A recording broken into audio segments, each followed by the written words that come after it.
Hey guys, so here's your stuff for Monday the 27th. We are going to just do a simple, pretty short warm-up. You're going to do jumping jacks, inchworms, so those are these ones here. There we go, straight legs, reach down, walk yourself out. Usually we go across the gym and we walk our feet back in. We're going to do a push-up, inch back in. Right? Usually we kind of walk the feet in when we walk forward. We're just going to do 5 of those. Really keep the legs straight. If you bend the legs, then you don't really get the hamstring stretch that we're after. Yeah, single leg deadlifts. You're going to take a kettlebell, a dumbbell, center it over one leg. Keep it close. Trying to get that balance, right? So if I keep it centered over here, trying to keep the dumbbell close to me and over my foot. I don't want to kind of throw it away. If I've got a dumbbell, I can either hold it this way or hold it this way. Right? It doesn't need to be that hard. I can hold a plate, I can hold a ball, I can hold a empty bar. As long as you're centering it over that foot, keeping it close, and switching up left and right. Okay, so what we're doing for the deadlifts today is if you have a bar, we're going to let you lift heavy. We're going to do 5 sets of 5. I know most of you guys don't have, weights to be able to build to your max of deadlift, but if you do, you're going to go for it today and try to lift heavy. If you don't, you're going to either go with a bar pretty heavy and maybe adjust the reps. So right now we have it set at 5 reps of 5, and we were going to build to a 5 rep max at the end if this was in class. So if you have a bar that's like, you might have to do 5 sets of 8 of a challenging weight for 8, right? And just stay at the same weight or something like that. I know most of you guys want to use the bar when you can because getting sick of dumbbells and stuff. But if you only have a dumbbell, yeah, so just make sure with a bar, if you are staying the same, that you adjust the number. So don't just do 5, if 5's easy, do more. It's supposed to be a hard strength where you need some rest in between the next set. Yeah, but if you have, okay, so for a bar, if you've got a bar, let's just warm up those kind of positions. So we're gonna so if we were to start practicing from the top, I'm gonna hinge over from the hip, keeping the bar on my legs, right? So I've got to the kneecaps. Right from here, I'm trying to keep the bar close still, butt and shoulders drop together, and if you watch, my knees don't go forward, right? So I kind of, the side view of this bar should go up in a pretty straight line, so butt and shoulders come up together, pressure's on here, and then the chest comes up. This should be a straight line, right? What most people do, especially when the weight gets heavy and grip starts to die, they kind of put the bar out this way, and then the bar's going forward, and then the bar has to come back, right? And that's when the back does this kind of thing, right? So what I'm trying to do is make sure I hinge, butt's gonna get out of the, or butt's gonna go back, the hips are gonna get out of the way, knees stay out of the way, and then butt and shoulders drop together. So these are touch and go reps. So I want to bar over the knots of my shoes. Okay, so if I'm trying to, if I've got a dumbbell or a kettlebell or a med ball, we're gonna have to adjust it, right? So today, like we did a few days ago, we're gonna do a single leg side dumbbell, right?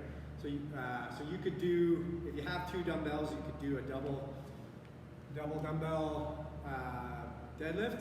You do 10 to 15 reps. Something that's hard. Maybe more if your weight is light, or less if your weight is heavy. But we're gonna do, the idea today is for most of us, we're gonna be doing a single arm deadlift at the side, and it's really gonna work our core. So we're gonna have a narrow stance, we're gonna have the kettlebell here, and we're gonna work on trying to keep everything square, right?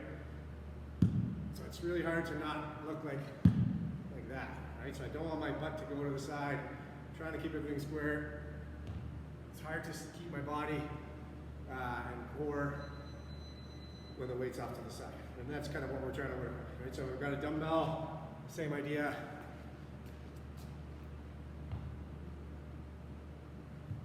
Right? So that dumbbell should kind of hit in line with my feet. Okay, try not to do this one today. We've done a lot of dumbbell between the legs and stuff with our cleans and snatches and everything. So today we're working on that, kind of building up that core strength and the not twisting. So 10 to 15 right, 10 to 15 left would be kind of a guide. Maybe hopefully you have a weight that's around making that tough. If you don't, add more reps, right? So if your dumbbells are pretty light and you could do 30, do 30, right? Just make it a challenging set, working on keeping them from twisting, but also so that I work, and then I need a few minutes of rest, and then I'll go back to do another set. No point in doing 10 if it's like not even challenging, okay? So for the workout, 21, 15, 9. So it's gonna go always an 800 meter run. So you're gonna do 3 800 meter runs in the workout. So hopefully you've got your 200 meter mark, your 100 meter mark, whatever mark you've got already set. If you don't, mark 100 or 200 meter mark on your street somewhere, and you're gonna run to that, you know, however many times you need to add that up to 800, whatever mark you're doing. At home, when you get back home, after the 800, you're gonna do 21, so in the first round, you're gonna do 21 sumo deadlift high pulls, 21 power snatch. And then for round 2, you're gonna start with the 800 meter run again. You're gonna go 15 sumo deadlift high pulls, 15 power snatch. Third round, you're gonna start with an 800 meter run, 9 sumo deadlift high pulls, 9 power snatch. So the sumo deadlift high pull is, if you've got a kettlebell, you're gonna be going wide, so it should be pretty light. All this stuff should be something that I can do, you know, probably almost close to unbroken. And hopefully you have the same weight of kettlebell.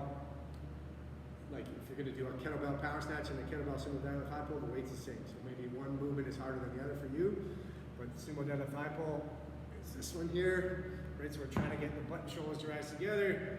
Chest comes up and get explosive and shrug. Fast high pull, and then let it down, right? So it's, right? If you've got a kettlebell or a dumbbell, you might be going this way or this way.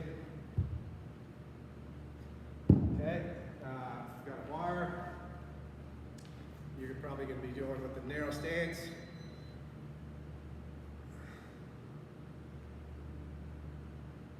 Right, and then from the side, you can just watch that the bar is still in the same line as that deadlift. So bar's close, butt and shoulders rest together. Chest comes up, shrug, fast side pull. Yeah, if you've got a ball only, I would just, same idea, I'd be getting the ball up here, so the mid ball.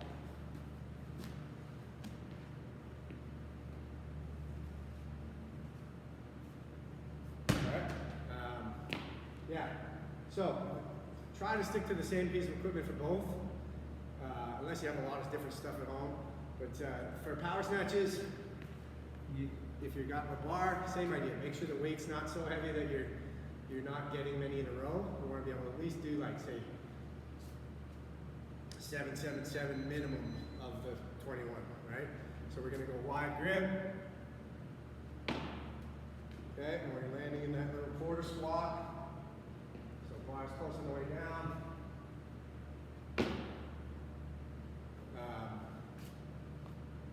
Should be a comfortable weight for you, okay? For most of you guys that have a dumbbell, it's gonna be where we just do this one, right? This is gonna be the one we're gonna switch arms every one, or switch arms in the air. Okay. Kettlebell snatch is the one where you're getting the kettlebell to turn around, right about the side of my head, shrugging back, getting it to turn around here, and then punching through. So.